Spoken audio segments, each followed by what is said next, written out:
Hello, everyone. This is a Call to Action Radio. Today is June 21st, 2014. Our hosts today are myself, Kimberly Schultz, Eugene Irvin, Bobby Vaughn Jr., and our subject is mishandling of nuclear waste materials and radioactive contamination. Our guest today is nuclear whistleblower Gary Vanderbo, who is the Vice President of Commonwealth Environmental Services. And Gary, thank you for being with us today. We're excited to hear everything that you've been through in this area and everything that you have gone through and are doing right now to support the nuclear workers as an advocate. Go ahead and get started, and we're glad to have you here. Well, I thank you all for linking up with me. It's always refreshing to find other people out there that are willing to stand up for our rights and patriots. We're all patriots. We're not traitors.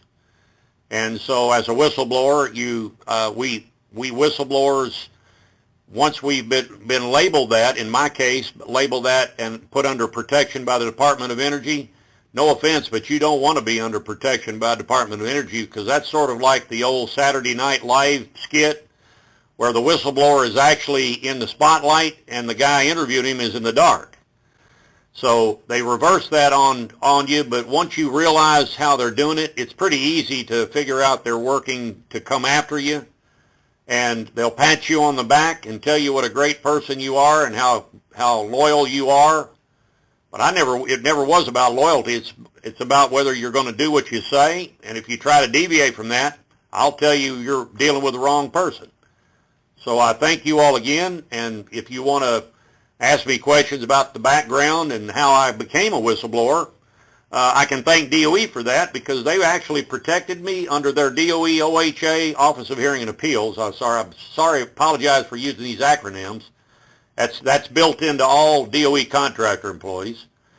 But under the program, you're supposed to be able to have under protection under 10 CFR 708, the DOE Employee Protection Program or Concerns Program, and actually I'm in this position because a DOE official by the name of Don Seaborg, a great DOE employee at the Paducah site, when he began to sense there was some corruption after the disclosures in 2000 in the Washington Post, he asked me to fill out an employee concerns and document what was going on.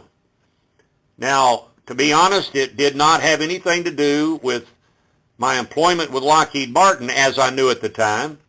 It was all against Bechtel Jacobs Company, which in the meantime I've won a settlement between the Department of Justice, and by the way, I also had a press release, and so I'm 2 for 2. That is 2 wins, 0 losses for false claims against people that are corrupt and false bill the U.S. government. Now, my whistleblower activities led to the contractors at DOE terminating me in a contract transition in 2006. And so that led me to file a DOL complaint, which was followed by a whistleblower retaliation complaint under the False Claims Act.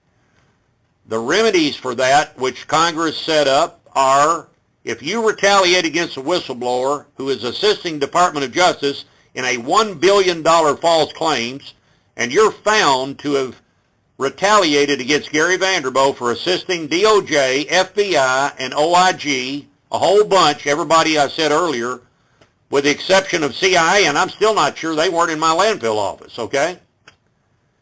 If you retaliate against me for assisting in an investigation, you will have to pay me back after I prove my case 2 times my back pay and make me whole.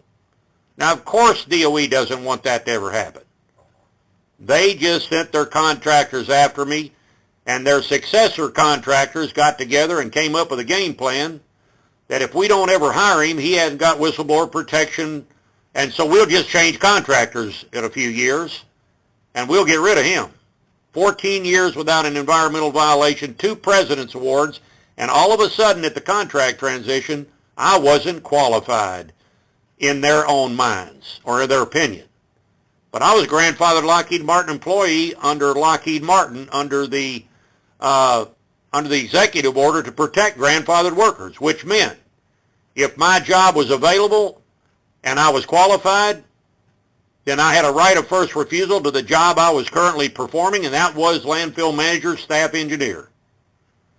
They figured out a way to get rid of me off the payroll, so now you get to deal with me as a nuclear whistleblower, Vice President of Commonwealth Environmental Services.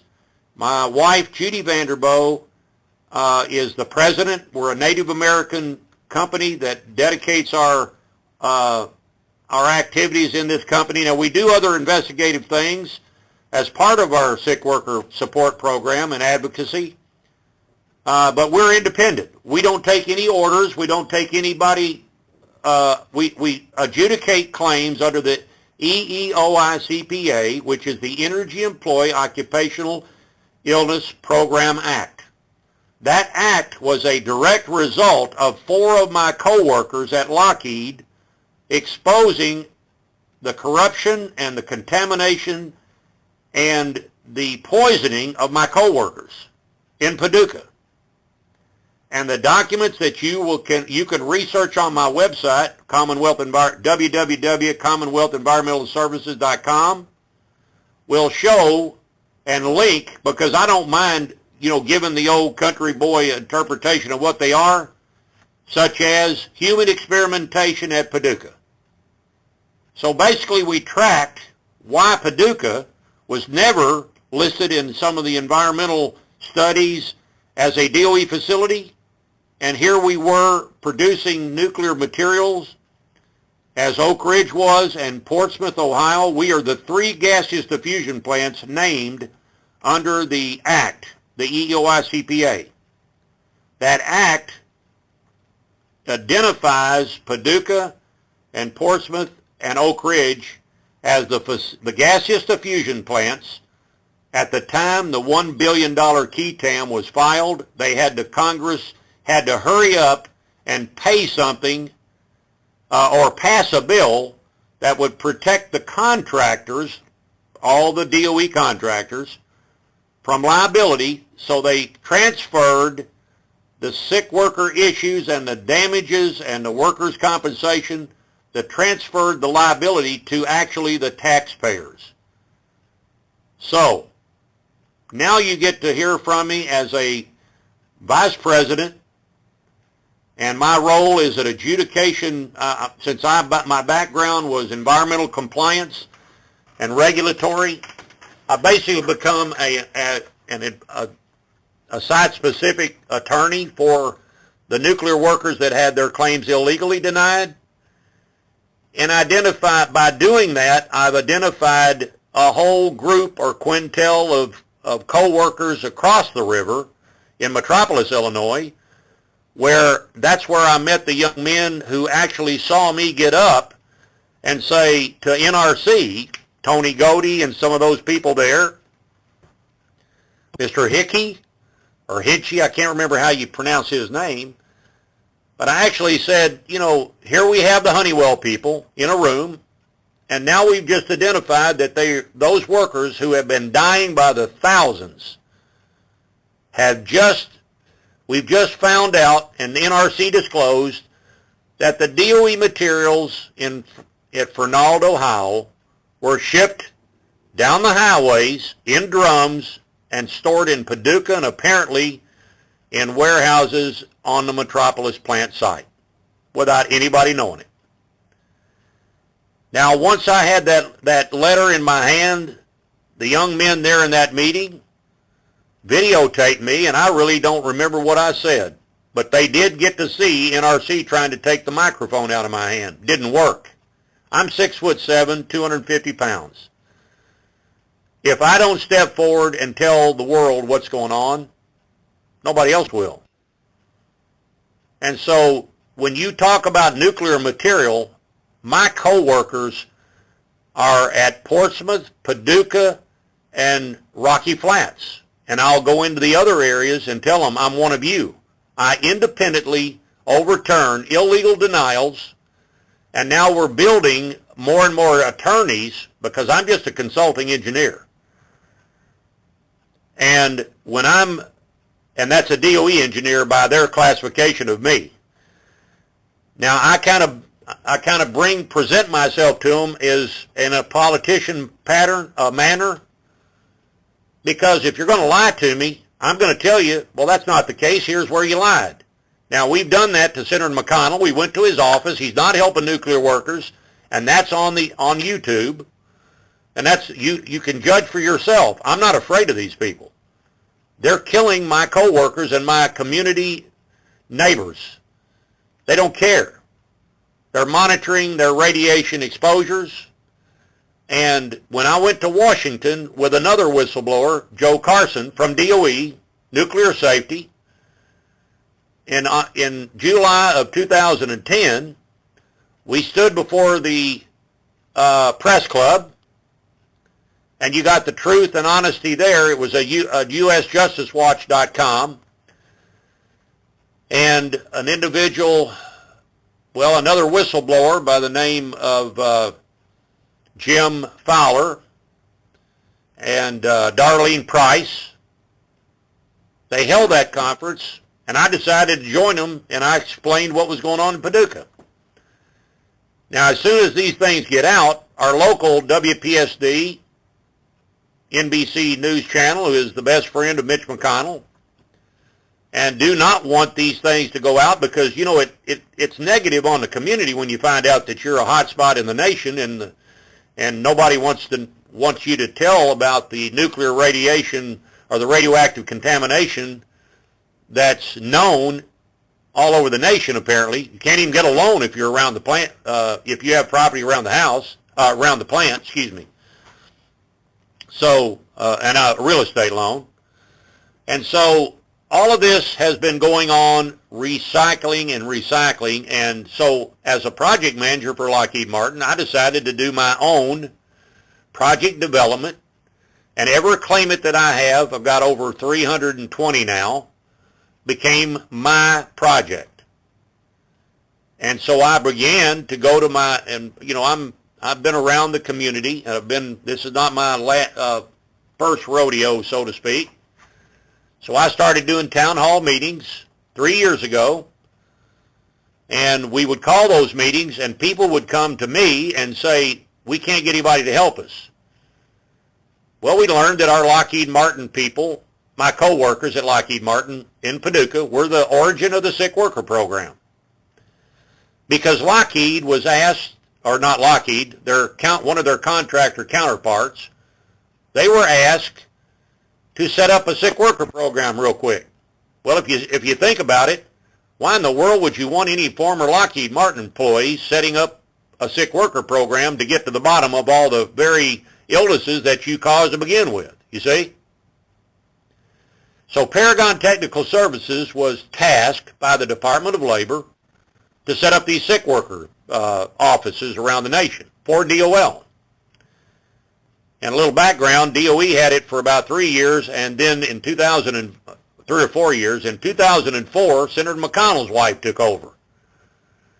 And they have paid out a lot more, but to show you the deficiencies in the claims, there's out of 18,000 claims in Western Kentucky for the Paducah Gas Diffusion Plant, they've only paid out about 2,300 or so. And the way they operate, if I don't hit the number right on the bat, they try to discredit you, so plus or minus, how's that?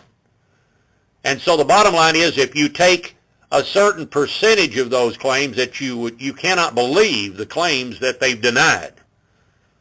Compliant claims that met the federal law. Once I started this company, it's sort of prophetic that I would be able to go back and check to see how good they were actually doing.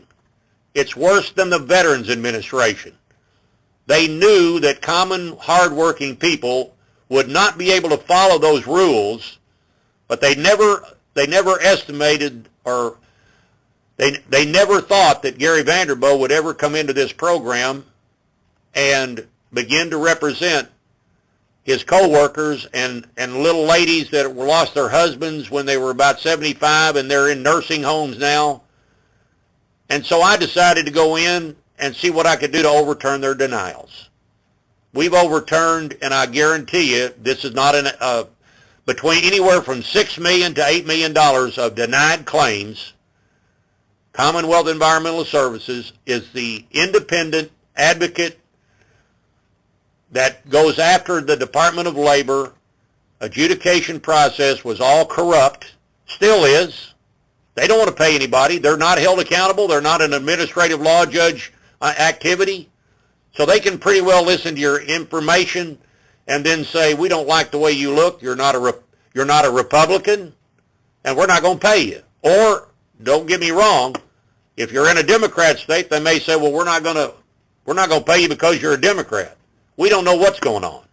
All I can tell you is there's disparate treatment between our claimants and those that they've already paid, and we gave them that evidence and gave the DOL ombudsman in charge of this program the evidence, and we gave Senator McConnell, Senator Rand Paul, Congressman Ed Whitfield, and the ombudsman and their staff members such as Michael Pape, Corey Hicks, and they all said, I'm sorry, we can't really do anything to stop this wrong because they've got procedures in place. Now, you all have to understand, I'm not an attorney, but I've just been around a whole bunch of them. And under this law, under this act, I can become the claimant's authorized representative.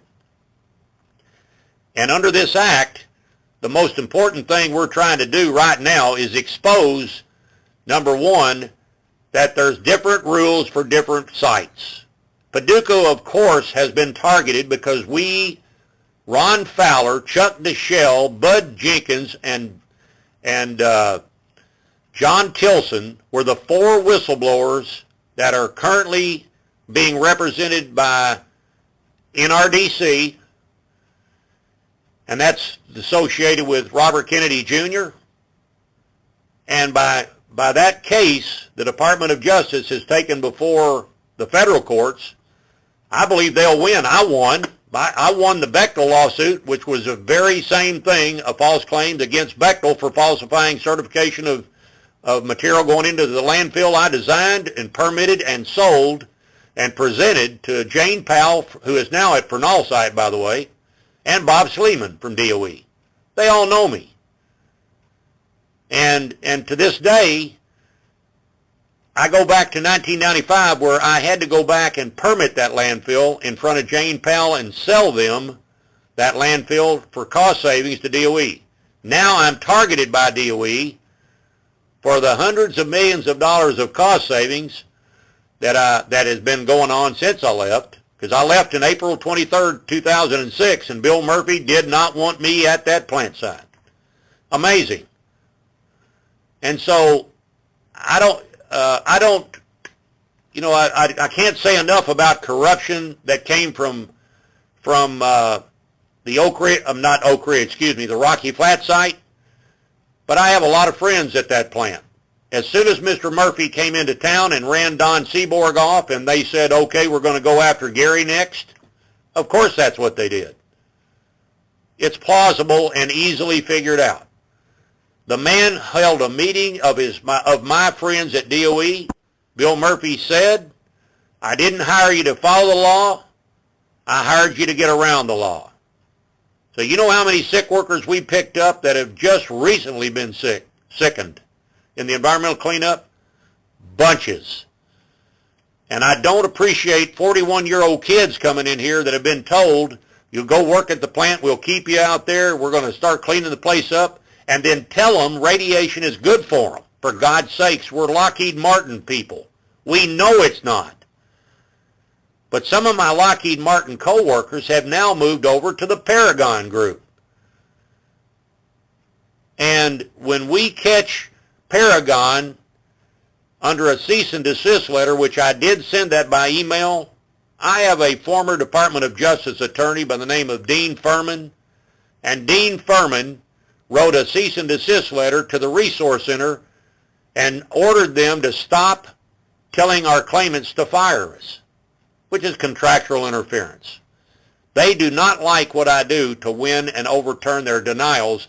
And people, there's $1.5 billion at a minimum in Kentucky alone Western Kentucky, and Southern Illinois and the adjoining states, maybe Missouri. There's at least 5,000 claims and claimants that gave up, poor families, that when they bombed them with all these requirements, they said, I can't take it anymore. I don't know what they're telling me to do.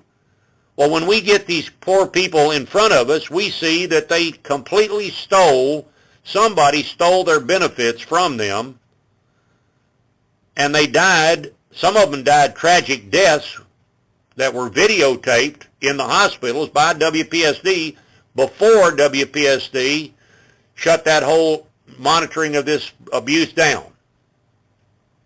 So this is going to be things that, throughout my background, I started at the plant in 1992.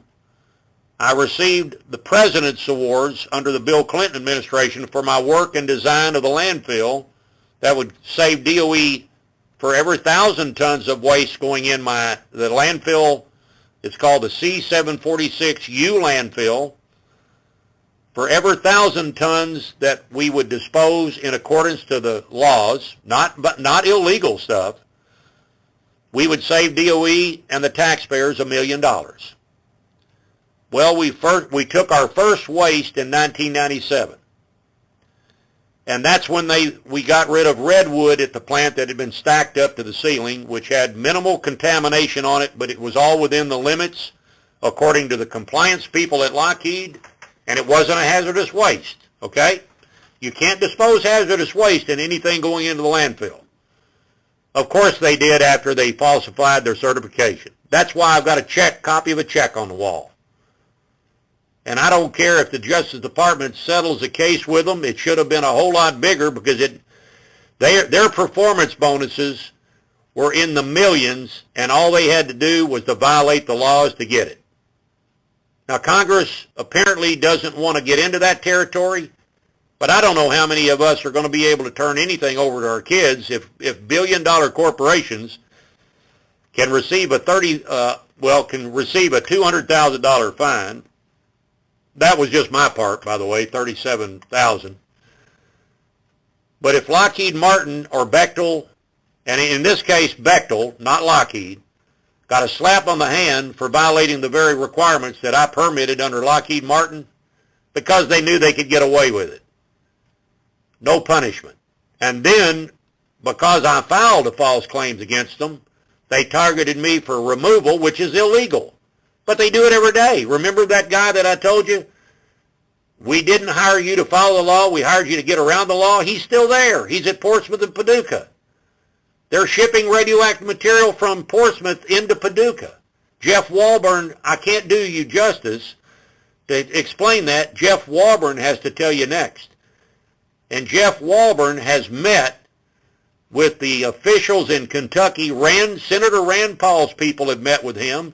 I believe Sherrod Brown or Rob Portman's staff has met with Mr. Walburn. And the reporter yesterday interviewed me about the radioactive materials being shipped to Paducah over the highways. Do you all know anything about that? Nobody does because they don't want you to know about it. Now, there's lots of millions and billions of dollars most likely being made, and until this country realizes corporations are doing bad things, I don't know enough about Eric Snowden on what he did, but if we don't start listening to people like him, do we ever know something is done wrong? Of course we don't. So therefore, I'm a whistleblower, and I'm proud of being a whistleblower, and I'm a patriot, and our forefathers, they were actually patriots too, but they weren't traitors. But we have a country that stands up for your freedom of speech. And if you become a whistleblower, the laws say they'll protect you, but don't believe it. The government pays the contractors tens of millions of dollars to destroy a career such as mine. The problem is I was one of their own, and I knew how to set up a project. And my mother and dad are still living. They're in their 90s. My dad was chief of the guard force at Paducah Gas Distribution Plant when I was 5 years old. In the 51 to 54 time frame, my mom, he met my mother in Oak Ridge, Tennessee, and she was the lady working on the assembly line building the atomic bomb dropped on Japan. And she was contaminated. And they tried to hide her records. She was my first claim I won. Except I helped her with that claim for 5 years before I became unemployed after DOE decided to get rid of me and their contractors. Remember, I was supposed to be protected under the Whistleblower Protection Program, Employee Concerns Program, but boy, that's a comical effort if you've ever been around one. They use that program to target nuclear workers. Don't ever, I tell everybody I talk to, don't file an employee concern. Now, Don Seaborg meant it, that he thought that they would stand up and get to the bottom of this. Well, they fired Don first. And so, as you can tell, I'm not a public speaker, but I was put in a position that I was supposed to go to jail for all of them. I don't go to jail for anybody. And so, my background was in civil engineering, design of landfills. Of course, they wanted me to bring the local perspective. I interviewed with Amy Watson on WPSD, and DOE wanted me to be the spokesperson.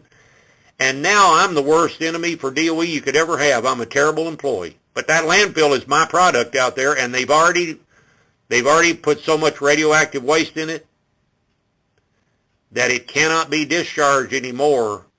They're going to have to build a wastewater treatment plant to the waste. See, if you all understand landfills, the juice that comes out of the waste is called leachate, and that was my problem. They were going to be putting radioactive materials, and they did put hazardous waste in landfill, and then we could not discharge the leachate. And so that's why you had complaints filed. Bechtel was getting performance bonuses for violating the laws. They didn't care whether they contaminated the environment. And they didn't care whether this landfill manager said, if you do it, I'm going to report you to the Kentucky State Police. And I've got... Gary, what's their incentive? What is the incentive for them to do this? I mean, is it cheaper? Why are people not basically caring about future generations, including their own kids and grandkids in this sense? There's billions of dollars of award fees. They can't get... The problem, that's a very good question. Under Lockheed Martin, my co-workers at Lockheed Martin had a budget of, and don't hold me, somewhere if I recall around $35 million. We followed the environmental laws. We were awarded for our compliance with the laws, and then after Lockheed lost the contract to Bechtel, there wasn't a law that Bechtel even followed. And they still got their award fees, and DOE was then able to say on paper that we're going to do safety for, we're going to follow all the federal safety rules and regulations, and we will treat the workers, we will no longer contaminate the workers, as Bill Richardson apologized, and I was within 5 feet of him when he did it. And that's part of the Washington Post investigation that led to the sick worker program. There were incentives for them to violate the law, and once they got the job done, as long as they figured out a way to get around the law and do the illegal thing, they got their money anyway, you see? But they're continuing to expose workers at Portsmouth and Paducah, and Jeff Walburn and I, somehow Jeff heard about me and called me one day, and these were people that had actual evidence, and the Department of Justice, when they gave the evidence to the FBI and Department of Justice, they could tell that the superiors above them in their agencies wouldn't touch it with a 10-foot pole. So in other words, they were hauling contamination all over everywhere, and one of my coworkers, coincidentally, about the same time, they delivered cylinders from the Metropolis, Illinois plant to Paducah, and they were supposed to have been cleaned and made sure the cylinders were not contaminated, and they had surface contamination on them when they rolled in the gate. Oh, wow. And at the NRC Honeywell Community Center meeting that both you and I went to, Gary, we provided pictures to them of pictures that were taken of the barrels at the Metropolis Honeywell plant, and the spokesman for the NRC was saying that these barrels were clean on the inside. They were empty, and those are the barrels, I'm pretty sure, from what you're saying, they'll ship over to the Paducah plant, and you're saying that they still have radioactive contamination inside of them, right? Well, they had radioactive material inside of them. Now, I can't tell you which ones you had, but I've sent you a list of the drums that the USW workers in 1995 had gotten copies off their database, and here they are, and I want to tell you a little background. Jane Powell at Fernald is the very Jane Powell that I made my presentation in Oak Ridge, Tennessee, to build the landfill at Paducah. And Jane liked what I did. And so she is now at Fernald, and she is fully aware of the drums that she had sent DOE, or not necessarily Jane, but DOE sent to the Honeywell plant that were stored out there forever. They've been processing drums. NRC was standing there at the meeting, and you all witnessed me interviewing the young men that came up and said, is this an NRC meeting? And I went in and got them, and they came out, and I got it on tape that they said, we're processing Fernald drums right now. Those NRC people got nervous because there's nothing like a tape recorder with a worker being interviewed with an NRC guy standing right there trying to tell me that we take this stuff very seriously. Well, that's been May 1st. We're going on 2 months now. How serious did they take it? You haven't heard one word. In fact, our claimants, by the way, that is a work performed for DOE, and every employee at Honeywell now is covered as which we already knew they were, under the statutes of the sick workers. They are covered under Part E of the Act for Toxic Substance Exposure, and they carry a dual classification under the Act. They're atomic weapons employees, and they're DOE employees, because they were performing work for DOE. Now, NRC agreed with me, and y'all were there and witnessed that. So far, we've received nothing for the workers, and we haven't even had, we're working with Senator Durbin, and through from legal avenues, and we hope to have Senator Durbin call a congressional investigation in what's been going on. But you all do know that Senator Durbin from Illinois and our President, Barack Obama, from Northern Illinois, got to know each other, don't you think? And so you would think that our former Senator, U.S. President Barack Obama, would be on this like a duck on a June bug. But guess what? They're now saying that I've got to produce a contract between the party at DOE and the Honeywell people. Now, if DOE owns the contract and DOE shook hands and had this under-the-table deal and shipped materials to Paducah, Paducah stored them in the Modine building in Paducah. And by the way, these are workers telling me this within the last few weeks. And we put DOJ on the phone, and I called Bill Campbell and said, Bill, listen to what this man's saying. Well, Bill couldn't get involved because he said, well, that's from the Honeywell plant. I said, Bill, this man lives in Kentucky. And so if you're hiding and concealing DOE materials at the Allied plant, these workers were poisoned because they were opening drums that they had no characterization on, and we just got that back from and I believe I provided you with part of my FOIA request. DOE actually said there was no analytical data. Holy mackerel. Well, now you can defend that, DOE. If you had no analytical data, how did it get shipped by the department under the DOT rules with Fluor as their contractor? See, I've got RCRA background. You have to characterize the drums before you send them down the highway. So if there was analytical data, which there has to be, or that means Fluor violated their contract, and that's a false claims. But I'm not accusing Fluor of not doing their job. Somebody at DOE is covering it up to this day. And now the sick workers cannot have they're being told to sign their forms that there's no new information out there, and my claimants are not signing the form, and if they do, it'll be under protest. We'll go into federal court. But it's all about millions of dollars of bonus money. If you'll search for gnawed waste drums in 1995 and the Cincinnati Enquirer, you will actually see the development of where these drums were eliminated at Fernald, and they showed up at Metropolis. And we've got the list of drums, and we showed that list to Senator Durbin's staff. They saw it.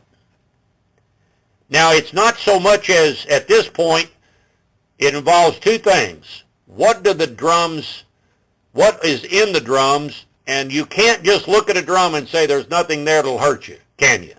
Under the law, it says you'll characterize it, DOE. Now DOE says there's no analytical data on the drums that are being processed at Metropolis. Well, that's not good news for DOE. That's, in the legal system, it's called, DOE, you just got caught, and you're now responsible under a legal philosophy called spoilage. You're saying that they're responsible for the characterization of these materials. Is that right? Absolutely. Absolutely, under the Atomic Energy Act and everything else. So they can't just they can't just hand over drums to a private contractor because, oh, here's some drums we found out back up in Fernald. Okay? Sure sounds good. Only trouble is, the only way they can get them to Metropolis is how? Semis.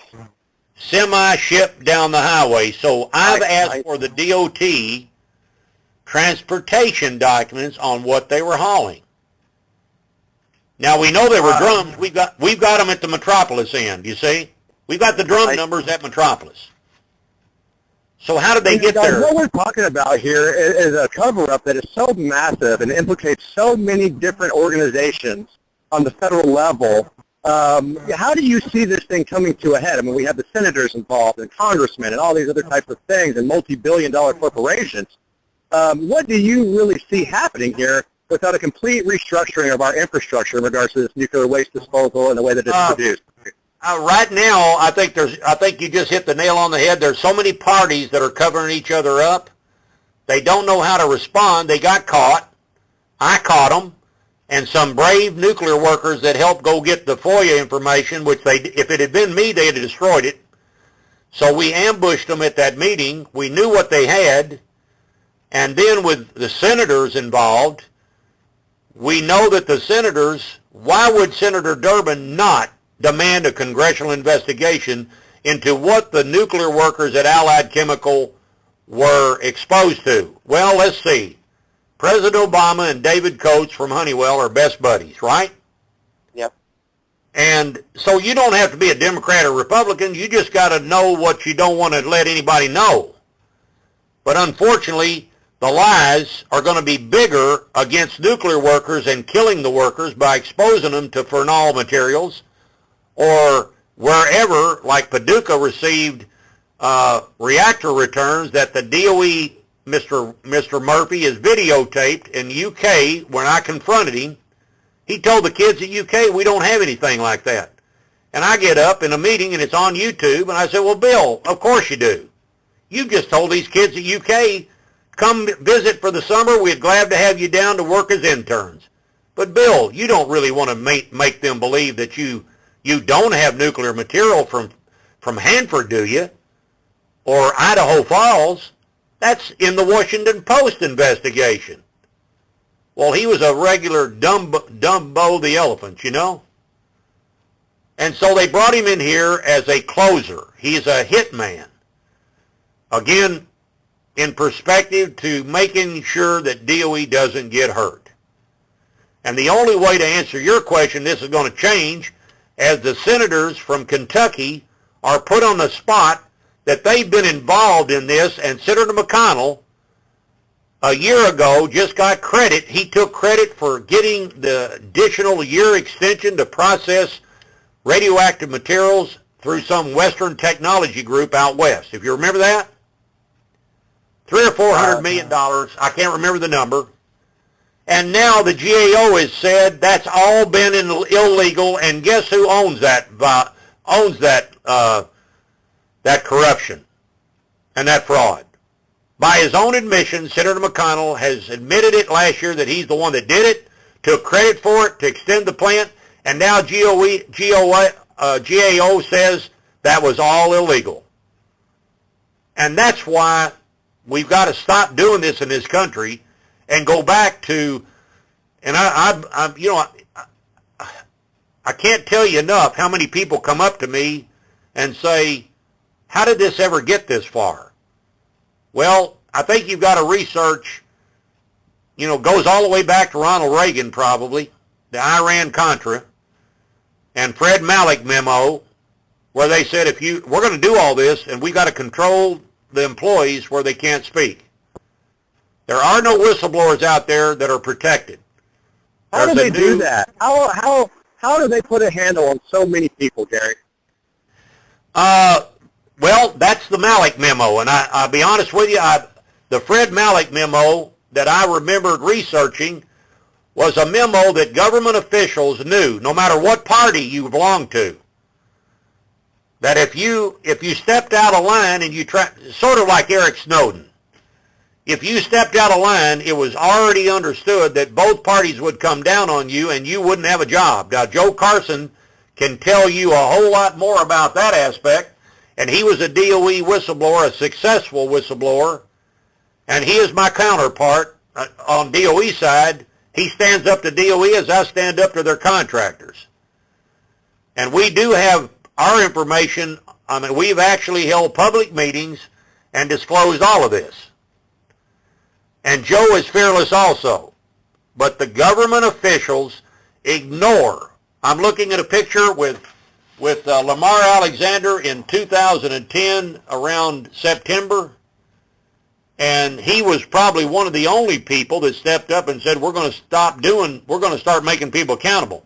His people in Tennessee get treated different than my claimants here in Paducah, Kentucky because of retaliation. You've got Lockheed Martin running the sick worker program and doing they're called contract medical consultants. The contract medical consultants are handed the workers' information, and the contract medical consultant, who, by the way, they bought out DT, I think it was a company that did this, Lockheed Martin bought this impairment rating company out, and now the Department of Labor actually uses one of their subsidiaries to deflect their claims liabilities. In other words, Lockheed now has a company that does the evaluations of the very sick workers in Paducah, Kentucky, and everywhere else Lockheed's involved, a CMC, that actually in Kentucky, Lockheed participated in poisoning. Now, you see why I'm just here for a little while, boys. I'm telling you, if this doesn't get out to Bill Maher or somebody like that, I don't care. The radioactive contamination of the United States here cannot happen anymore.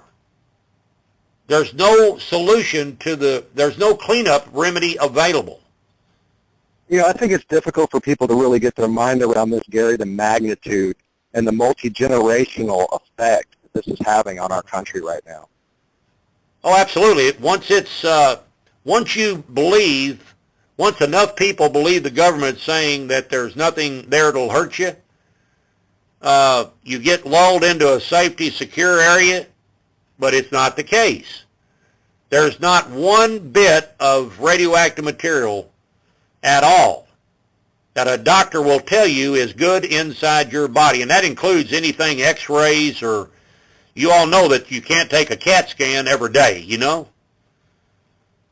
But in our case, we were irradiated at that Paducah plant on an ongoing basis.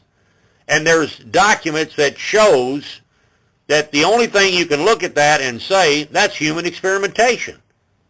So we've even got evidence that hospitals in our area, one local hospital especially, has banned me from the hospital because I videotaped a contractor coming into a claimant's room who I represented and stealing his radioactive urine sample out of the room.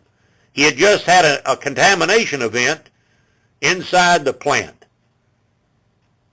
And my former Lockheed Martin radiation technicians or supervisor, Kelly Osbrook, sent the man up into the room, and I took his picture. And then I called security. What's that man's name, Gary? Kelly Osbrook.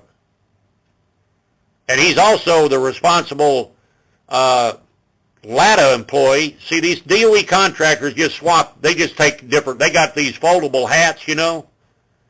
DOE says, hey, you got it this month, this year, these next 2 years. I'll tell you what has stopped a lot of this is contracts and changes in the law that would hold false claims, you know, hold these people treble damages, but hold them that way for instead of 6 years. See, they can do all of this within a 6-year time frame, and they're off the hook. So they, you know, people got to understand, if the contractors know there's a 6-year limitation, DOE's going to make darn sure you only have a contract for 2 years, and they'll keep switching it around where you can defraud the government and the United States and the taxpayers for years. And people ask, well, why do they swap contracts so frequently? Of course, the answer is to protect their DOE contractors. Unbelievable. What's the primary sources in which this waste is being generated from? It's legacy waste from all the nuclear. You can type in any plant, and the website for the Department of Labor will actually give you the list of DOE sites under the Special Exposure Cohort section, and that just leads you to the places. There's like 380 sites. And there's been, well, let me give you an example. In downtown St. Louis, there's a little place called the Laddie Properties.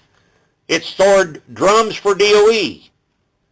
The people that got exposed were considered in St. Louis, Missouri, in Denise Brock, she's the NIOSH ombudsman, in her hometown, those individuals that were storing drums and handling those DOE drums on a private property.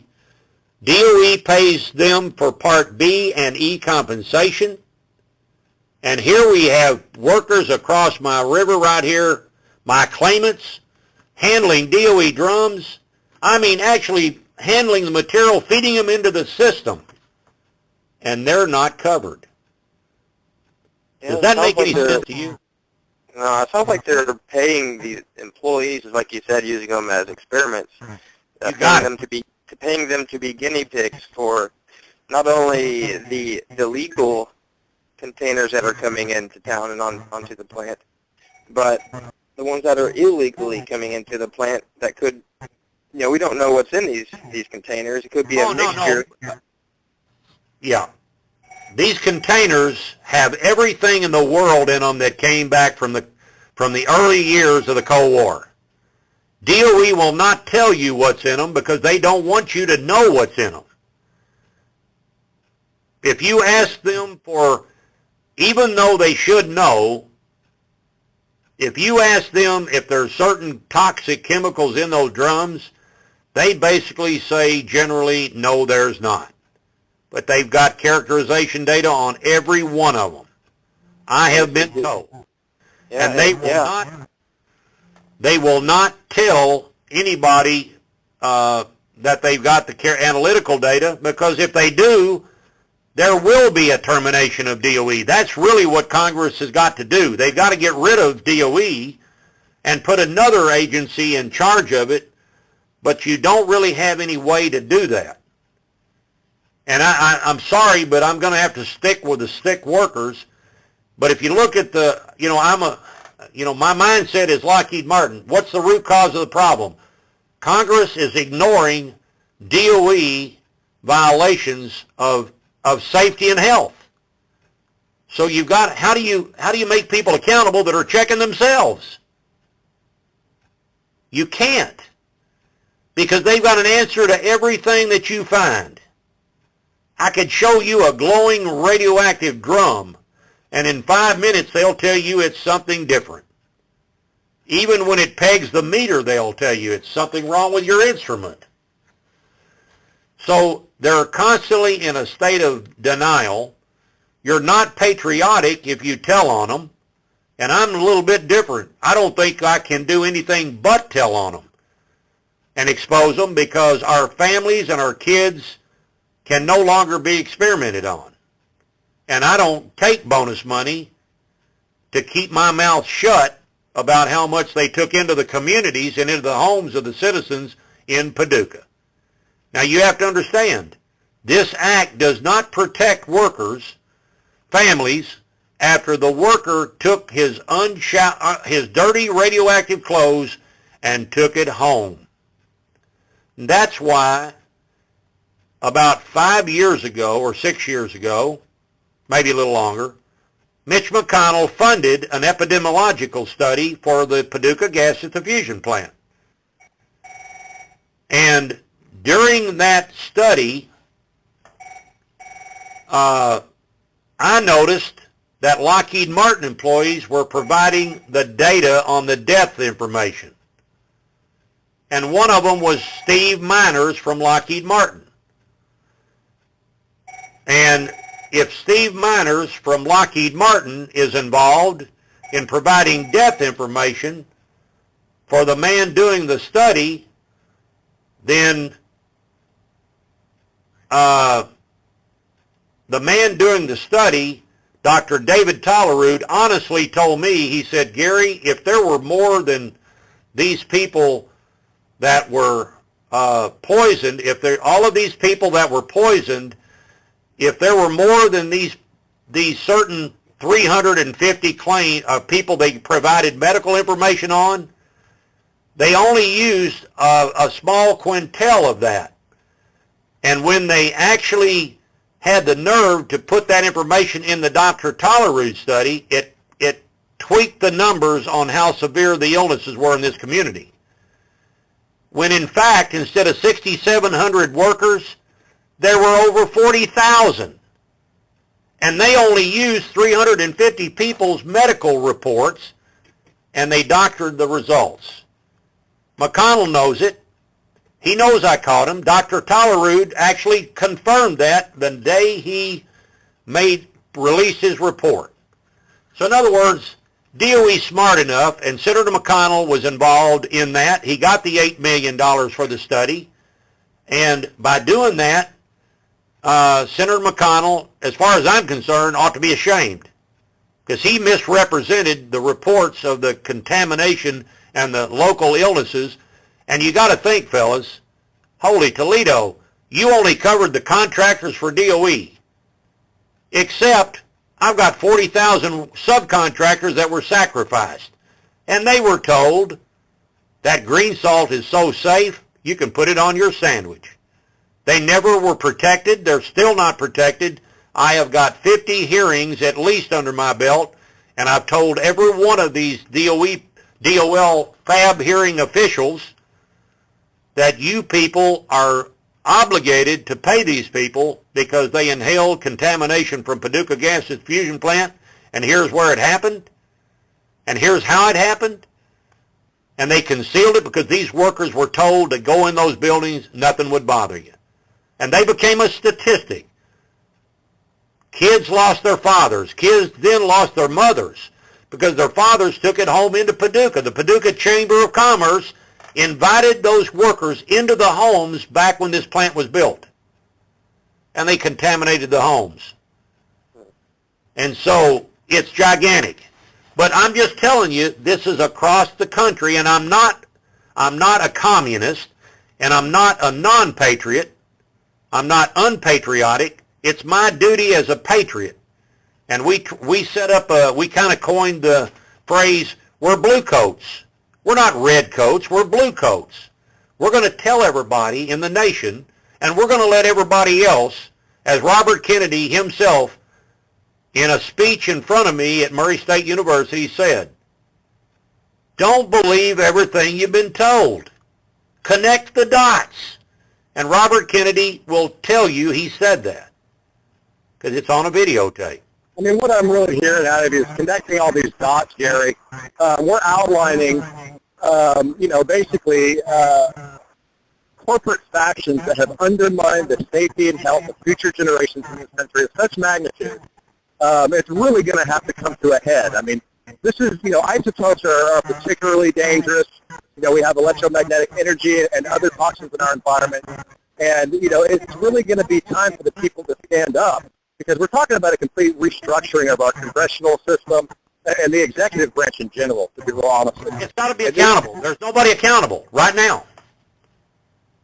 I mean, if people say they don't tolerate this, then what you automatically need to know is when they tell you that the laws protect whistleblowers, it's just the opposite. So when Sam Bodman in 2006 wrote a memo on April 11th that everybody is to follow the Employee Concerns Protection, that meant target Gary Vanderboe. That's what they got their signal. That they've got to communicate. There's an underground communication, and contractors are all linked at the hip, okay? They know there's no protection. They know there's contamination. They're rewarded for getting, you heard what happened down in Texas. They put cat litter in a disposal facility at the WHIP program. Have you heard that? And it exploded. It finally reacted chemically, and now they made apparently gunpowder without knowing what they did, and now the stuff has contaminated the whole disposal facility, and it's clamped down. That made headlines. So as a nuclear whistleblower, I want to thank DOE for coming in and retaliating against me and bringing Mr. Murphy in to target Gary Vanderboe. I think he's got more than he could handle. And I'm not done with him yet. I don't want him to be transferred because I've been doing this for now 14 years, and I've put the people in the spotlight with me. And guess what George Clooney said when he went to Africa and exposed that Sudan warlord? What could he attribute his success to? And this is within the last year or two, by the way. And he said, I put people on the headlines with me. Now, that's what I've been doing for 12 years, but nobody in the news media in this area or in the Washington Post, Joby Wyrick has gotten all my emails. I will tell you, Allison Grimes just told me a few minutes ago in Carlisle County she's been reading everything I've been sending them. Mitch McConnell's staff knows that I've caught them lying about helping the nuclear workers in this community because we've caught them and interviewed with them, and they won't help them. Of course they won't help them. It's going to expose the fact that there are more sick people and their families were destroyed. They lost their family unit, their family head in the parent. And I look back at what they faced is a life without a father or a mother or their kids, and nobody wants to recognize that. Well, you can't just stick your head in a hole. If you could restructure this thing from the top down, what would that look like? Well, first of all, there's got to be severe penalties. And the people, of course, that are running the show now, they're pointing at each other, and they're all in one big group. There's not a senator around. McCaskill has gotten my emails. Rand Paul has got my emails, and I've been bipartisan now. I'm not picking on a Republican. I'm not picking on a Democrat. But until Senator Durbin points out to President Obama that he promised the USW 5 years or back before he became president that he would get to the bottom of the corruption of why the Honeywell people were not being paid their party sicknesses. Come on, folks. They're not supermen even though they're from Metropolis. These people are our co-workers they ship material to us. They're breathing the very same hazardous materials. Let me give you the reason they say they're not qualified. Because DOE doesn't own the facility. And therefore, they're not Part E, qualified as a DOE facility. But wait just a minute. DOE didn't own the facility in St. Louis. Denise Brock got them. Well, I don't know if she had anything to do with them. But they were just storing drums, and they're both classified as a DOE and an AWE facility for just storing DOE drums. Now, my friends across the river have been dying from breathing the beryllium that they were processing. And by the way, do you think it's a little suspicious that Metropolis facility and Allied Chemical, they're supposed to have a cleanup, and that environmental cleanup has never occurred at Metropolis. But Congress owns the Department of Energy owns the contamination, and they're required by law once they stop production. Guess who's going to have to clean up Metropolis? The taxpayers, not Allied Chemical, because that's DOE material. They were working for DOE. So there are federal statutes that require that facility to be remediated, and here it's ironic that the workers working over there right now are being told, I'm sorry, but you're not showing up on a DOE list that DOE controls. Well, that's why you see Pat Worthington right there in the middle of it. She controls what site name goes on the Federal Register for listed DOE facilities. So in other words, what I'm telling you is she, by her own acts of failing to list the very facility in southern Illinois where Dick Durbin is over, she has contributed to the premature deaths of workers in Metropolis, Illinois, and I'm just the guy that has to say it that way. Because I've got people, one claimant got a denial for his claim and didn't call me and killed himself. This is over about 9 months ago. Now, the only way this is going to change for the sick workers is for you all to look at the claims that I've documented where good people have been denied their medical coverage, and by doing that, they died hideous deaths of massive cancers, and their cancers weren't stopped or halted. They couldn't afford it. Well, now we got the veterans being cheated. A few veterans got together, and I really admire these guys for what they've done. They're whistleblowers. Well, they're not probably very well liked either at the VA. But my Lord, I've been documenting Bill Walker on a videotape on my website.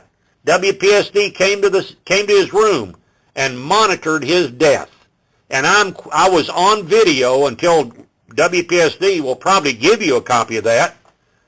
And I said this is unadulterated murder. And that was 2007, if I recall. They don't care. There's nobody that cares about human life anymore. In this country, I hate to say it, but no wonder people are hating what's going on in Washington.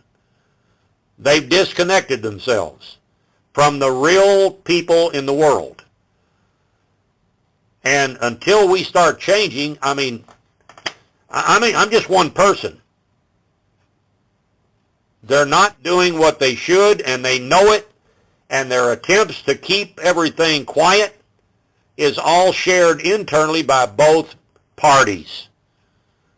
They don't want anybody stepping forward and documenting this, and by controlling people like me in my employment, they missed the boat. They didn't realize that I would come back as a nuclear worker advocate and make their lives miserable.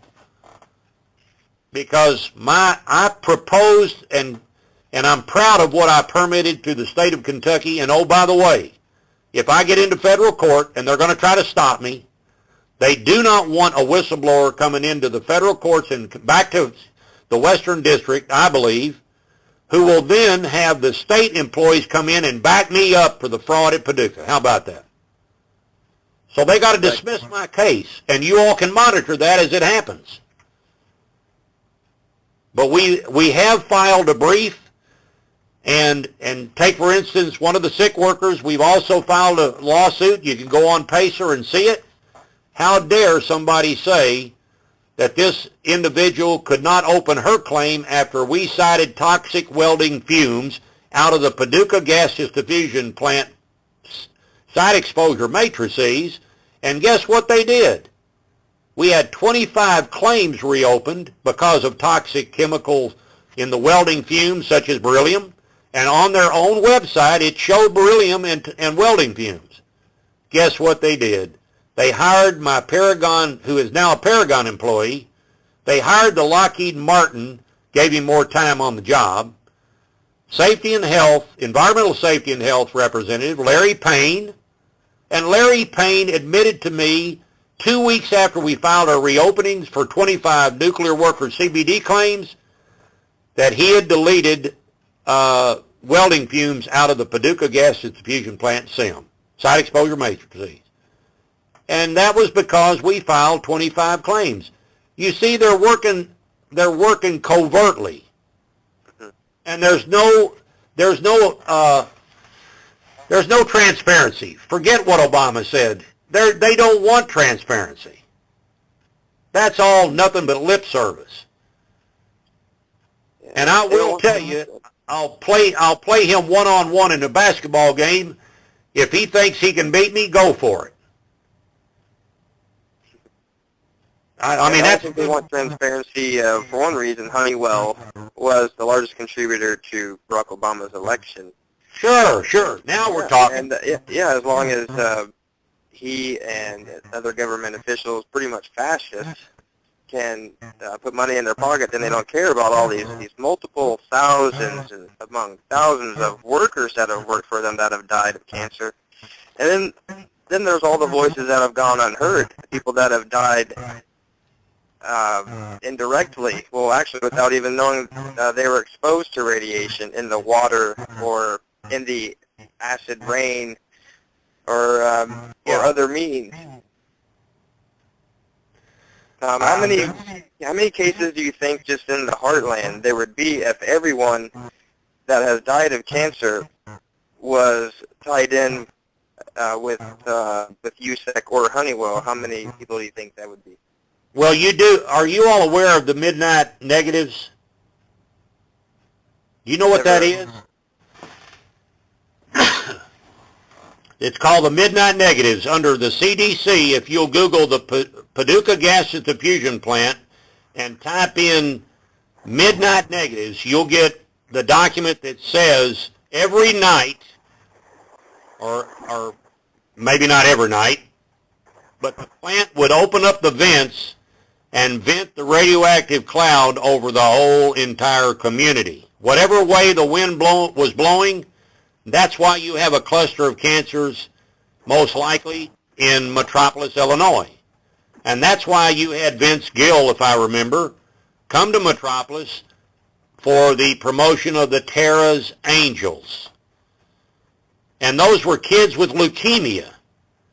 And that's why when you blew the material off you vented the material toward Bradford Road, about a mile from the plant, or less. That's why 18 out of the 23 families had cancers in the home. Now go to Northern California where there are no radioactive facilities. You won't even begin to see a cancer claim. It's very odd. It's a very unusual event. Except now we might start seeing things from Japan, which are apparently a whole lot worse than anybody ever was told. And by the way, from what I understand, some of that contamination was the product of USEC out of Paducah. But will they admit it or will they deny it? I believe the only time you're ever going to be able to make a difference is you've got to put the politicians and the contractors in the same jail cell.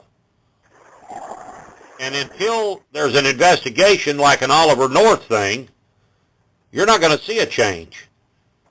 And basically, I am in the position of an Oliver North, and so is Joe Carson. They came for one of their own.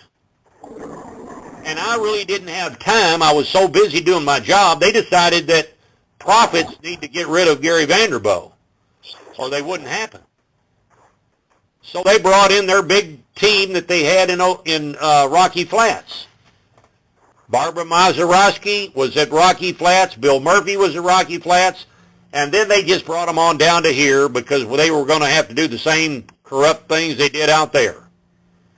But I want to tell you, when I went to Rocky Flats in February, on February 22nd or something, I got up and spoke after all the workers said what they were saying in front of DOL, the director of this sick worker program, Rachel Layton, who I've met personally with, and who sat across the desk from me in September 2010 and said, Gary, we can't pay everybody. And I said, you're going to pay them if they're qualified. But I didn't realize at that point how corrupt they were. Of course they're not going to pay them. But in Rocky Flats, I asked 150 people in the room, how many of you at Rocky Flats have had your claims denied, and at least 2/3 of them raised their hand. And in no time, we had a consistent problem across the United States. They're talking the talk about compensating people and they can write a good article, but when the numbers come forward, they're denying everybody. So we had a success story from there. The newspaper reported the same old crap that came out of that meeting. That 3-day article, a young lady, and I can't recall her name, and I'll get that for you. She said the same old story, workers heard nothing new. Well, we overturned a lady's claim, or we filed for a lady 102 years old, and she had been told that she wasn't qualified. 3 months, about 93 days later, and she was 102 years old, we only got paid because we told them that she may not survive the weekend. It put them in a position where they had to do something.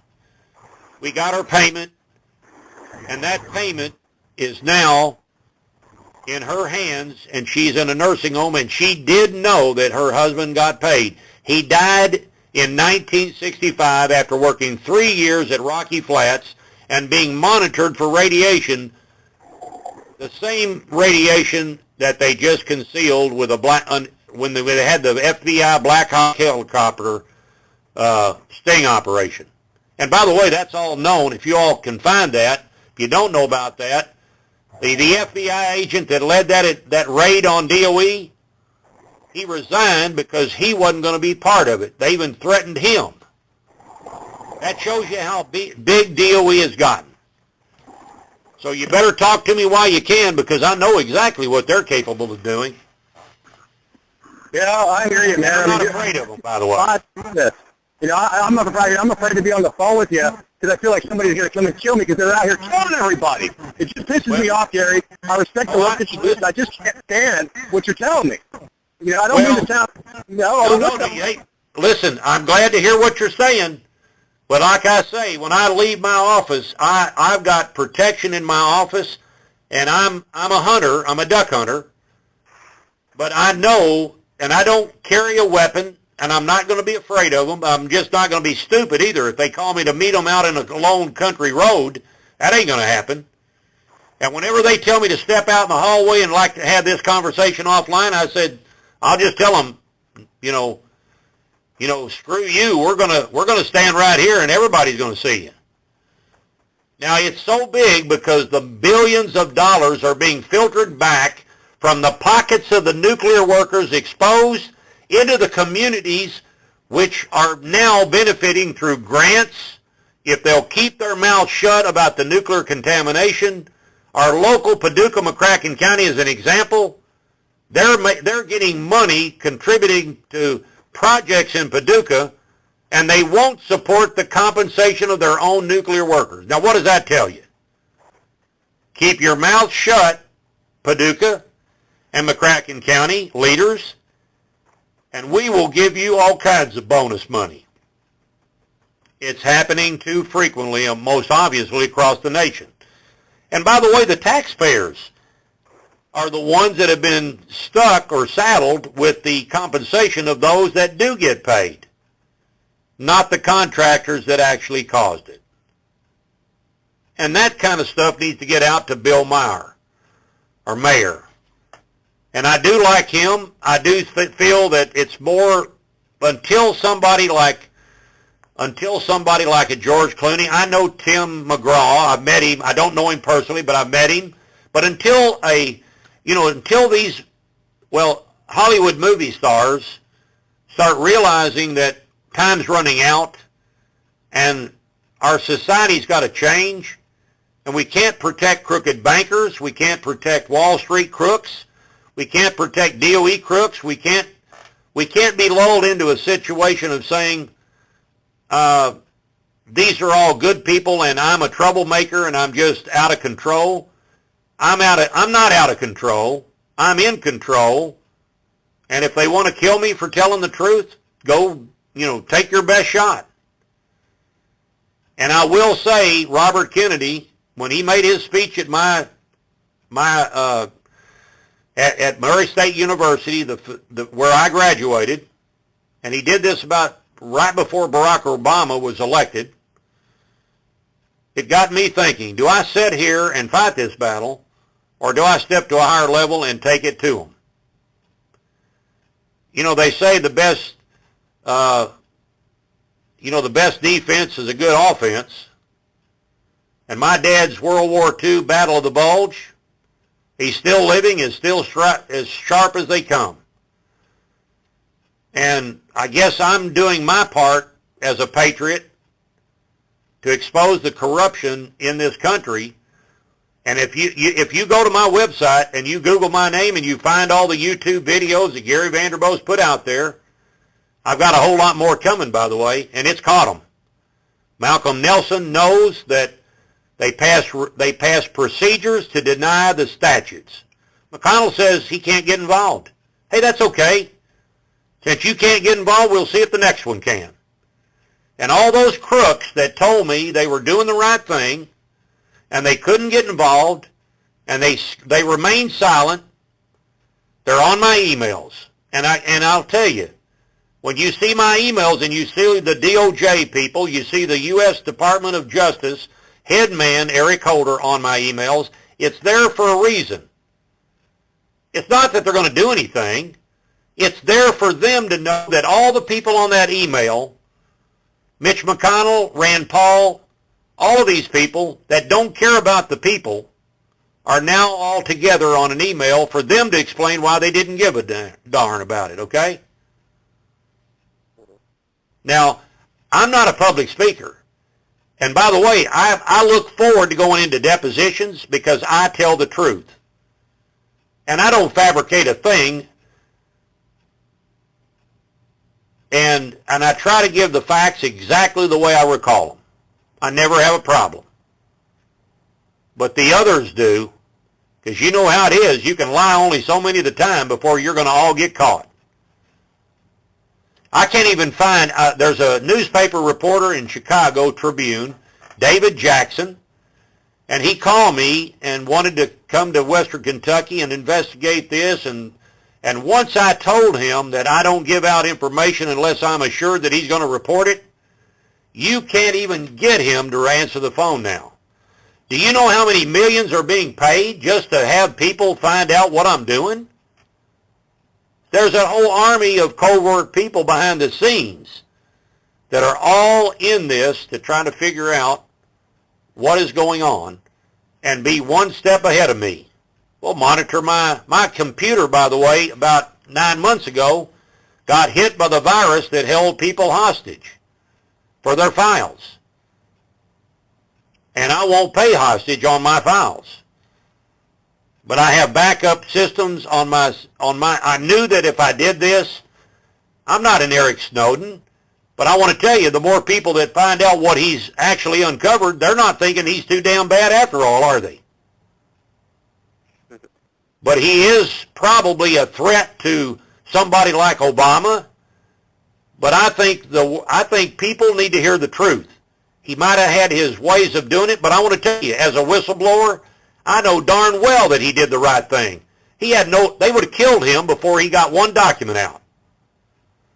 Now, I'm not too sure I'd have ended up in Russia. Canada, I like Canada better. But they're going to mark him for assassination. They're probably marking me the same way. But you're going to hear me now, and you can go to my website, and I've got a whole lot. I'll tell the truth. Plus, you'll get to see the video yesterday of Senator Sherrod Brown sitting right behind me when I told him that Lockheed shouldn't be handling nuclear workers, sick worker issues. That's a conflict of interest. And then you can hear them say, Gary, we need to let other people talk, and then the audience said, let him speak. And I got my last 2 points in, but I'm going to have to play the tape back, see what I said. So, glad to have you all on board. I don't know how much more I can say. I mean, I don't mind answering any questions. It comes natural to me. Like I said, when DOE came after me in a public meeting after I was terminated, and Rachel Bloomfeld sat on the board at the Citizens Advisory Board and said, I don't know anything about bringing free liquids to the landfill and waste violations. Well, I provided the state of Kentucky copies of the emails where she received them. Now, Rachel, don't pat me on the back one day about a great design team for Lockheed Martin that put a great project together and then turn around and try to think you're my best buddy, because I will not tolerate your two-faced attitude to be just as corrupt as the rest. Now, all I can tell you is I don't lose weight, but the last time I saw her, she was down so thin. Apparently, I'm worrying somebody, because they seem to have a lot of common traits. They're real thin these days. And maybe their nerves are beginning to get shot a little bit. No, I'm not on any drugs or anything else. I don't drink, and I don't smoke.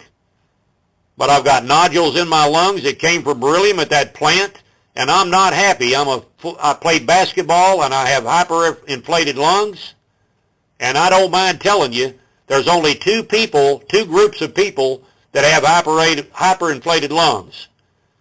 Basketball players or long-distance runners, and nuclear workers are workers that have illnesses, COPD or bronchitis or some lung problem. Now, I don't worry, I don't fret that they finally figured out a way to poison me, but they will. Lockheed was good about that, apparently, in Oak Ridge, Tennessee, and they're still good about poisoning you anytime they want. And they're doing it today. Not Lockheed, but DOE. I still have a respect for Lockheed. I don't have a respect for my co-workers at Lockheed that jumped over and started helping deny claims that they knew were caused by the exposures to toxic substances and contamination at the Paducah gas fusion plant. Don't insult my intelligence. I'm RCRA certified under McCoy RCRA. I know a hazardous waste causes bad problems. If you're a hazardous chemical, you do too, have the same problem. And don't tell me, nobody can justify that under OSHA 1910-120 that you have a list of toxic chemicals that can cause adverse health effects, and those chemicals are not even recognized by Department of Labor in the EEOI-CPA claims process. How outrageous. And I'm 40-hour HAZWOPER trained, and they picked on the wrong whistleblower, okay? I've made Mitch McConnell, I'll share this one last thought. When my close friend, Dr. Clinton Cook, knew that they were coming after me, he picked up the phone and called Senator Mitch McConnell on his telephone in his Washington office. Dr. Clinton Cook was my Washington resource. It was his code name. This sort of is like the deep throat thing at Watergate, remember? And Dr. Cook maintained his confidentiality to me. And then the day after I was terminated, within a couple days, he picked up the phone and called Senator Mitch McConnell. And Mitch McConnell was told the Washington resource is on the phone. And his name is Dr. Clinton Cook. He left the Senate floor, went to the telephone, talked to Dr. Clinton Cook, and said, tell Gary if he will come forward, he will back me, and I will be a rich man. Well, I guess he was implying that if I come into the sick worker program, I will have a rich bunch of claimants that love me and like what I do because I don't take prisoners. And I'm not a yes man for DOL, DOE, or DOJ. And yes, I am a rich man because I've seen little 80-year-old, 85-year-old widows receive their money after fighting 6 to 8 years to 10 years and cry in my arms. So, yeah, I'm kind of like Buford Pusser in the old version of Walking Tall. I'm not afraid of these people, and I'm not going to run from them. And somebody needs to step forward for the justice of the working nuclear worker, and it's a whole lot worse than what's been reported as we know now, and I'm completely for the veterans. No finer bunch. My dad's the best. And he's my mentor. And he's still living, and he wrote the procedures for security at the Paducah Gas Diffusion Plant, and he was their chief of the guard force. There is another Vanderbilt out there, Don Vanderbilt. Ann Vanderbilt built the bomb dropped on Japan. And then to hide her records where she was exposed to radiation and had radiation poisoning, come on, folks, won't work under my watch. And so I take my project management controls, I apply them just like I did at the landfill for Lockheed Martin and Bechtel and Westchem, and I've set up a company that goes into the guts of the denials and says, you can't do that to my coworkers and my neighbors in this community. And by the way, we represent claimants at Rocky Flats and Hanford and Savannah River, and anywhere somebody needs me, I will help them. But DOL doesn't like it, and neither does DOE, and I'm there to tackle them, and no matter what they say, of course they target me. Of course they tell their claims workers not to make a decision in my favor. But now we're taking it to a higher level, going into federal court, and you can go to Freeman versus Department of Labor, filed, I believe, last Monday night in the U.S. Federal Court in Western District of Kentucky. And hopefully we will have Judge Thomas B. Russell look at right and wrong and not play a game politically. And he is a friend of mine, by the way. I know him personally. And we'll just see what he's made out of. But justice has got to be for the workers that sacrificed their lives, and it's hideous of what they've done to them. I don't know what else I can talk about, but I could probably think of something. But I do appreciate this. This has got to be a shock to you all, too. Well, I mean, what you're talking about, Gary, is, it's incomprehensible for somebody to even begin to wrap their mind around this. And, you know, I don't see any other way than some type of an abrupt change and uprising, or just, I don't know what's going to happen. It's like it's a nuclear war right in front of our face and nobody can pay attention. The people that are doing it are poisoning themselves and their seeds as well. It's absolutely insane. Well, and I'll tell you, the monster appears to be led by DOE. And no matter, and I really didn't, you know, I thought DOE was the guy, you know, and DOJ were the people wearing the white hats. But unbelievable. These people are rewarding contractors for killing people, basically. And that's why I also have another division of my company that I don't talk about, and that's, of course, a false claims division. And as at every opportunity, if I hear of false claims, I will make sure that DOE gets to try to deny that try to admit that they knew about it and didn't do anything about it. Now, Congress can pass laws, by the way, but most of the laws protect the crooks from liability. Until Congress passes a law that says if you're a federal employee and you're knowingly violating a federal law involving nuclear workers under the Atomic Energy Act and the Executive Order 13179, you will automatically go to jail for 5 years, and you cannot get away with it.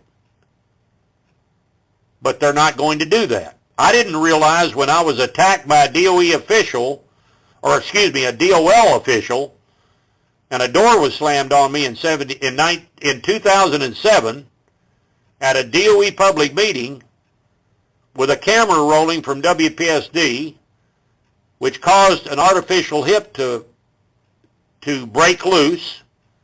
I didn't realize at that point that the Department of Energy is immune, or Department of Labor, are immune from any prosecution. Now, if that had been a Ruby Ridge enforcement branch, there would have been millions of dollars that they would have been liable for. But in this case, even though the man admitted in front of the federal judge that he did it, the judge let him go. Now that just, by the way, that just focuses me in on whistleblower retaliation and more nuclear workers exposure.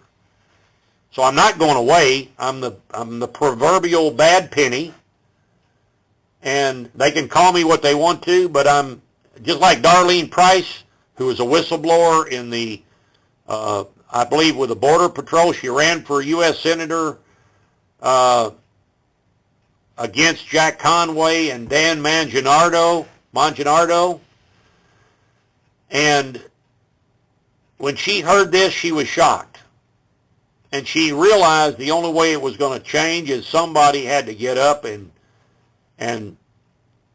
you know, I had to go to Hollywood is what she said, but no, I don't need to go to Hollywood. Somebody needs to step up and own up that we're in big trouble here. If it's George Clooney, I don't care. If it's Tim McGraw, I don't care. You know, there's got to be people out there that can bring some attention to this matter, and Bill Mayer or Maher. Somebody's got to care first. I'm by myself, and I know you all are there, and I appreciate it. But you all actually witnessed that when I go to a meeting, you try to take the microphone away from me to hide their fraud. Won't happen.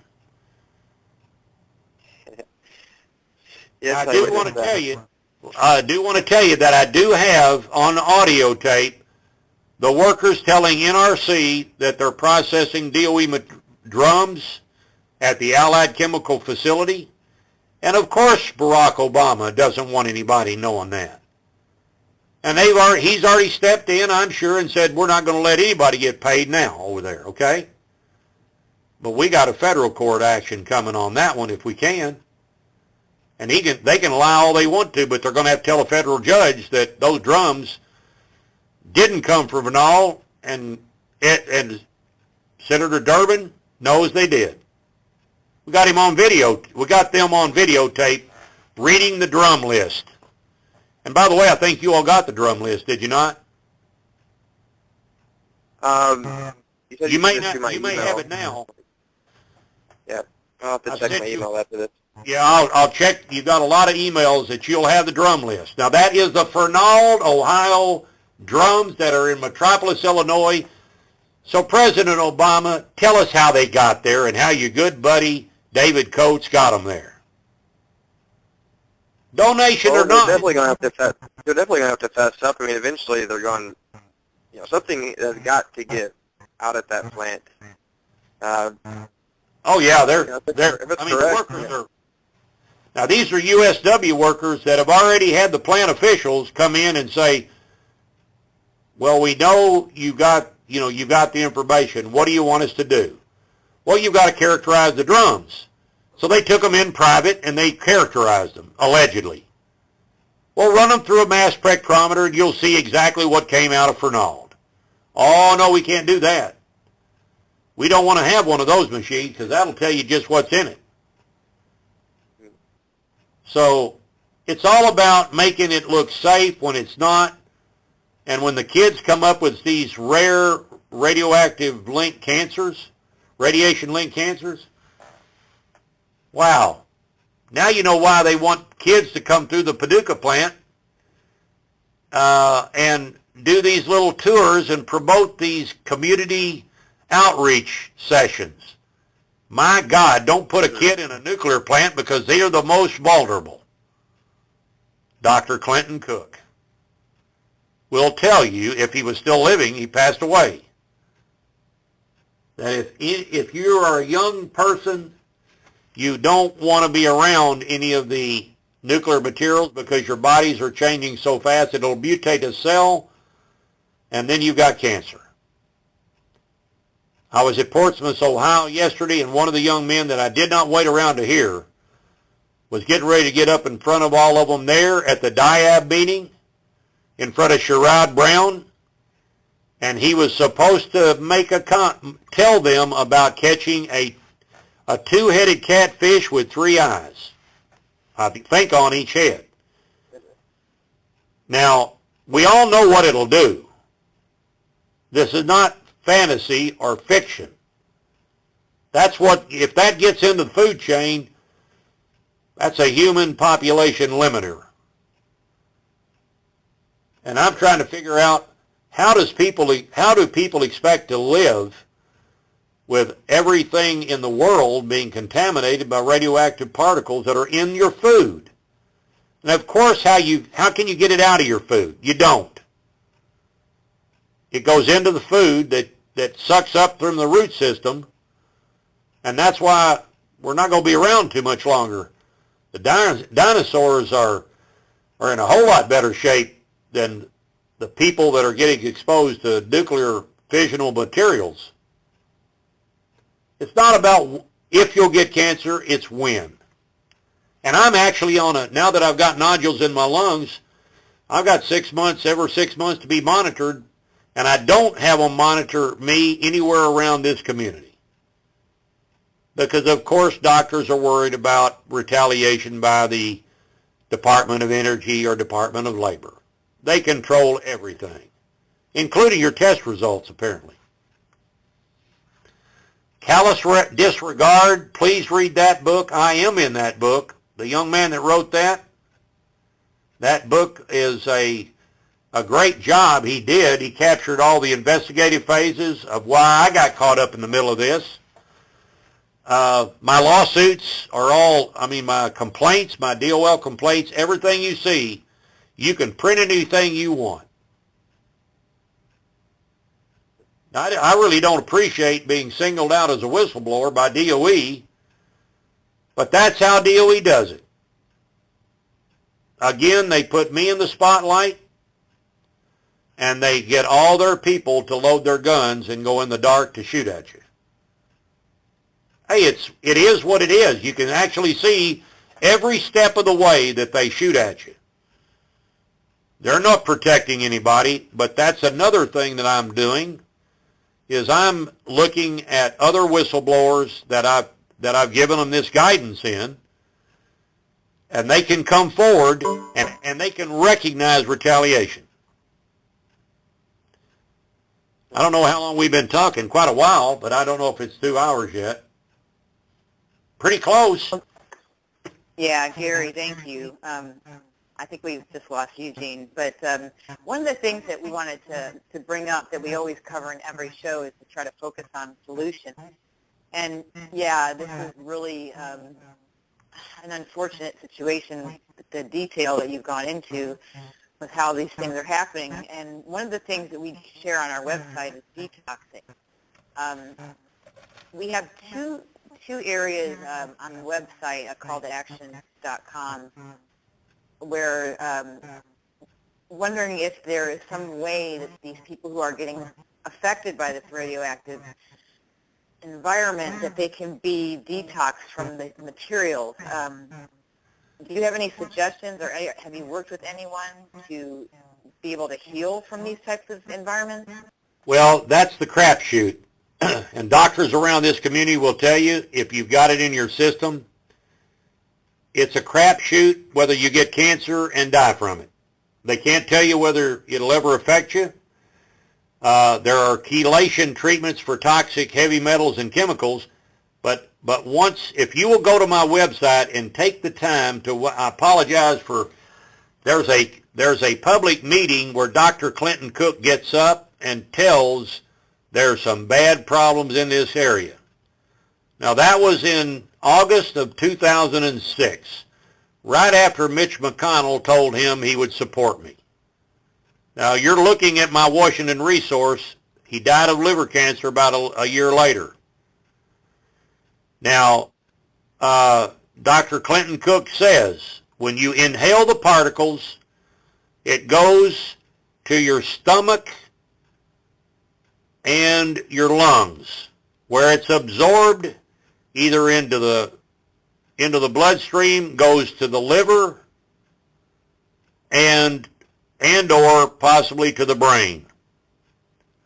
DOE's got all the statistics. They already know it. And I'm sure they can tell you just as fast as a hot particle could get into your body how they can expect the cell to be mutated. Now, I would be hard pressed to be able to tell you why certain people don't get cancer after they crawl through a radioactive, it's called crawling the pipes, and they basically become a human pig, which is a plug that they run through the radioactive systems, piping, to retrieve D blades of beryllium materials, aluminum material with an alloy of beryllium. When these big converter blades come loose, they shoot through the system and they've got to be gone. They actually have to go in and pick them out by hand. They tie a rope around a man and he goes through the system. Why that man lives, it's hard to explain. Everybody has different genetics. Some people are able to shed off contaminants, and it's sort of like the toxins, antioxidants, and all of that kind of thing. They may be a little bit, their immune systems may not be able to tolerate certain chemicals where other people do. I suspect that with my development of nodules in my lungs and never being a smoker, my only exposure to anything that would cause nodules was in the C720 building where they machined beryllium. And of course they just rained it down on me for all the years I was in the 720 building. But this stuff gets in your system, and your body, in beryllium's instance, attacks itself. It's an autoimmune attack system. And your lung tissues are just automatically destroyed. They destroy themselves. If it's heavy metals, there is possible chelation therapy, but there are people out there that will tell you in Western Kentucky, if you go to anybody that will do chelation therapy, that doctor, before it's over with, and there is documentation of a doctor doing this at Vanderbilt or in Nashville, and they basically took his medical, almost threatened him to the point where he could not help anybody anymore. That tells me that they must have said to him, stop curing people, we've got a human experimentation program going on here. What do you think? And they threatened that doctor where he will not do them anymore. And he was helping people. But again, I'm not an expert in the, in environmental safety and health or environmental medicine. But yeah, there are some things that can help people, but I don't think radiation exposure is going to be one of them. You're a dead man if it's on the inside of your body. The only question is when. Well, we recently came across some stuff called shungite, and it's supposed to absorb electromagnetic radiation. And we actually have a link on our detox section, and I'm actually wearing some right now. So I just kind of wanted to throw that out there. We also have healing frequencies on our website that people can listen to, and some people have reported that it actually has healed cancer. So just kind of throwing that out there for anyone who's listening to just at least look into that. I can't make any claims of what it does or does not do, but it's something to consider, and perhaps maybe the people in the area that do have cancer, maybe we could get them some of these shungite stones and see if they can help them heal in some way. Just wanted to throw that out there. Well, appreciate that. I don't know much about I've got a brother that's a doctor, and Dr. Clinton Cook. When you watch his presentation, I don't think there's any hope for somebody that inhales plutonium and neptunium and U-235 into the system. The only hope is it exits the body through your urine. And of course, they enjoyed telling people that, well, you're just hot for a little while, radiologically hot, and just, stay out of the workplace for a while, and that meant it was in the urinary tract. I just lost a good friend of mine that had the same thing happen to him. I overturned his denial of 5 years. He lived 1 year and a few months and died. That makes me mad. I don't like to see my friends who were living last year at this time, a year ago, who are now 6 foot under right now as of March. It shocks you. So, but again, it's not, hey, what your problem here is, the DOE site manager was quoted, I was called the day he said this. And I brought it up in a public meeting with everybody downtown Paducah heard me. Bill Murphy said to the people in his office, if you think I care about your families in this community, I don't care about mine. That says it all, right? Wow. These are heartless people. And by the way, when that got back to him that I said that, he tried to apologize for saying it to the very workers that called me and told me that he said it. That makes it even worse. So Bill and I we're not friends, but I know that he wanted me out of there so I wouldn't catch all the illegal stuff that he was planning on. Yep. I don't know what you all can do. I don't know how far your program goes. But until people start listening and understanding, there's nobody safe.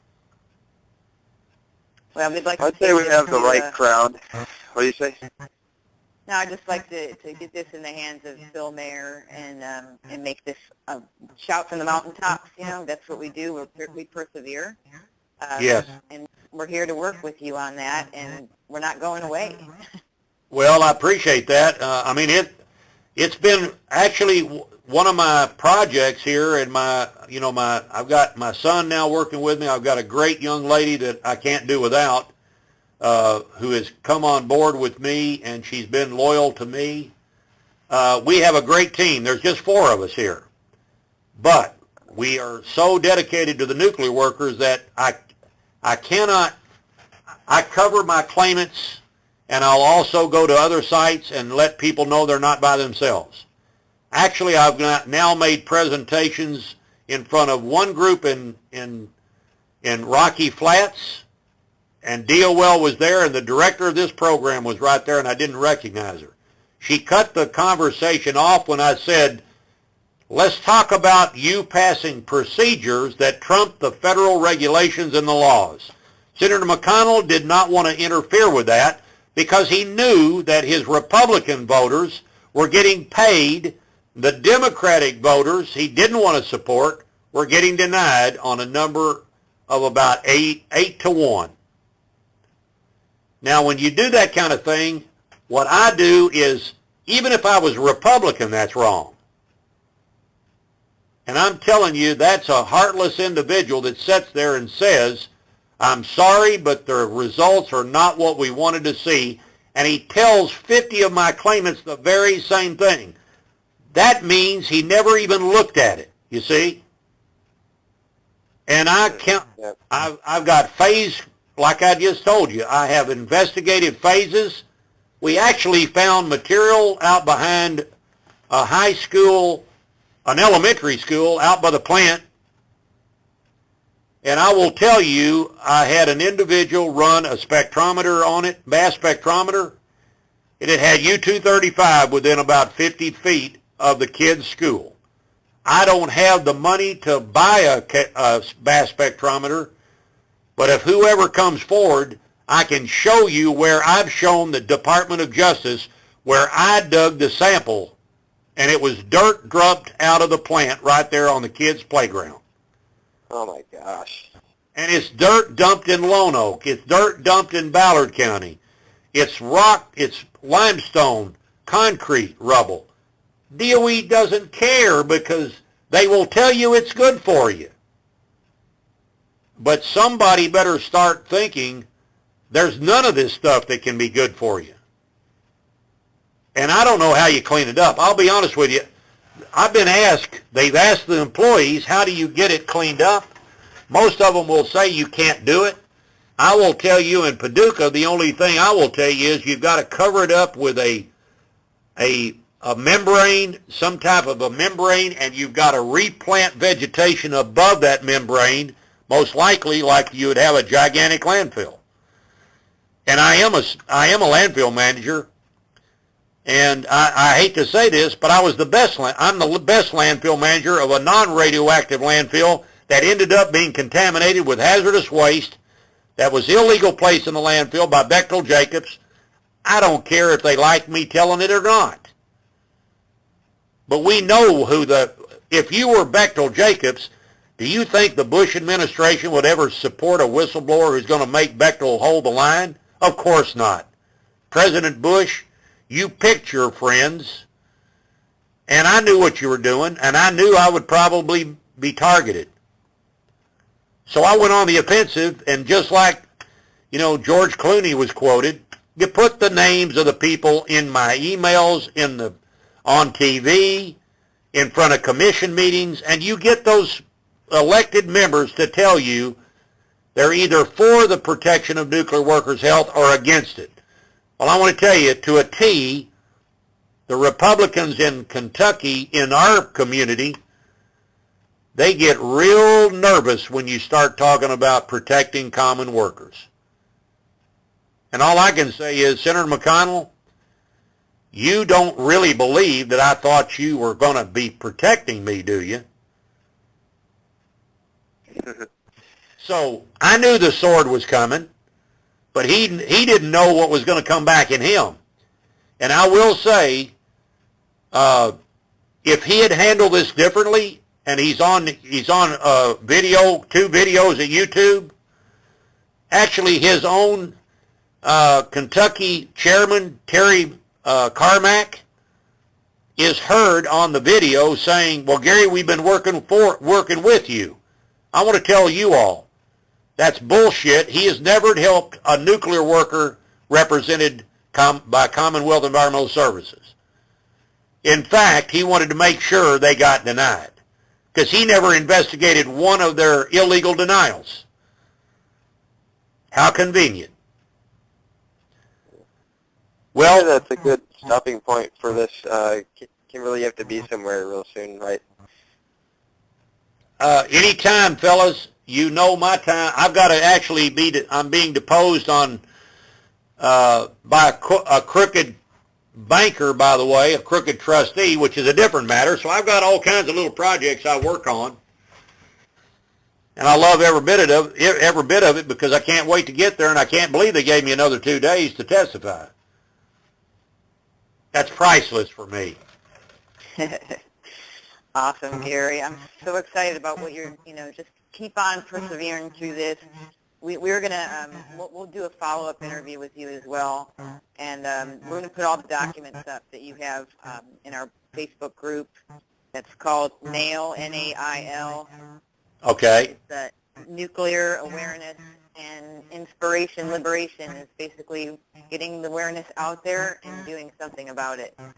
Absolutely. So I just want to thank you for coming on with us today and sharing all this information, which is priceless, and we're going to get out there in a big way. Yeah, I ask you one favor, if you can. I'm so busy, but I sure would like to, and I've sent some emails out to, I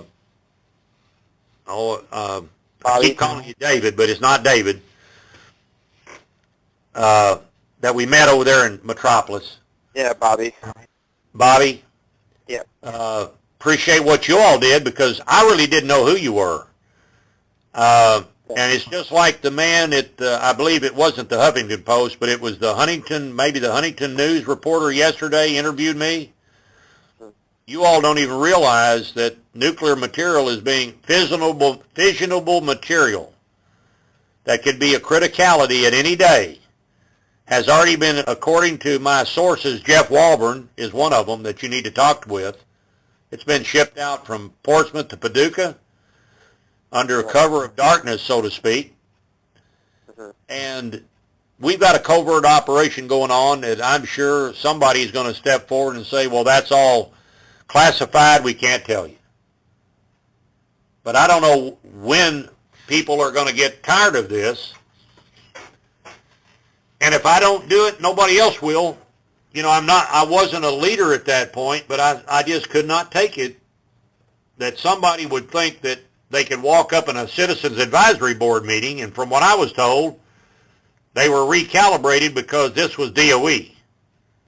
Well, I'm 6'7", and the guy that did all of that to the board members that made them nervous, that's Bill Murphy. He's 6'3". So I have an opportunity. You know, I have developed a presentation where, unfortunately, and I mean I say this in a good manner to attorneys that are honest. I love that process where I can get in and actually back them into a corner where they have to admit to the wrongdoing. But don't ever think that a little bit of radiation on the internal of the body, on my website as Dr. Clinton, he actually tells you, or one of my other speakers at that point, it's like 40 minutes into the video, Dr. Clinton Cook steps up to the camera, and one of my other buddies said, this is Mitch McConnell's best friend. Now, I've got emails where Mitch McConnell was in communication.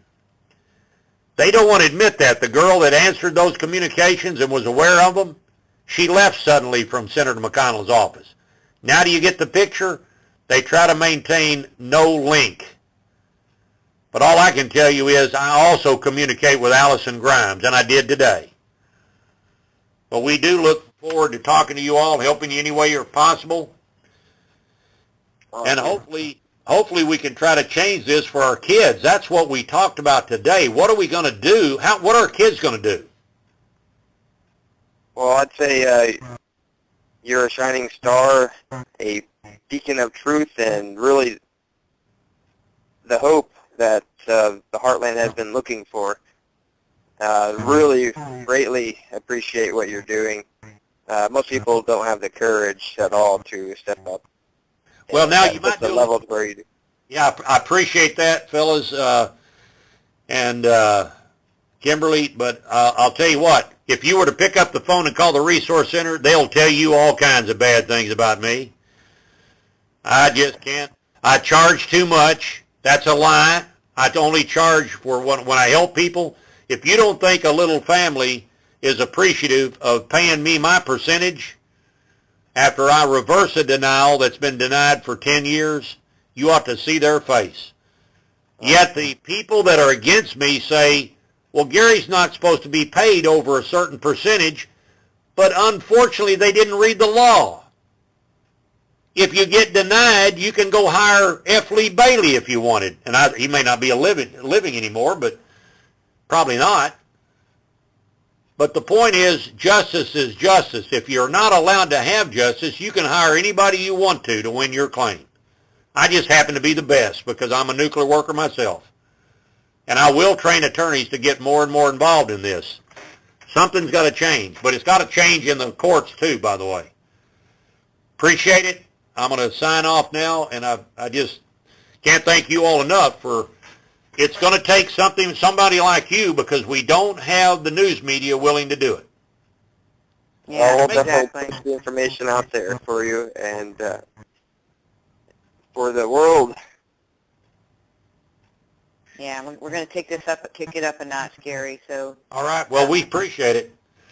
You all got my email address, so absolutely. We're not giving up. We're still fighting, and you know, we know some people that I do this for. My company is for profit to help everybody else. We put our money right back in as best we can, right into the system, and advertise and help more people. It's sort of, no pun intended, a nuclear chain reaction of truth. Nice. Awesome. You all have a good day, and I've enjoyed it. Thank you, Gary. You too, Gary. God bless. Thank you for all you do. Okay, thank you. Bye.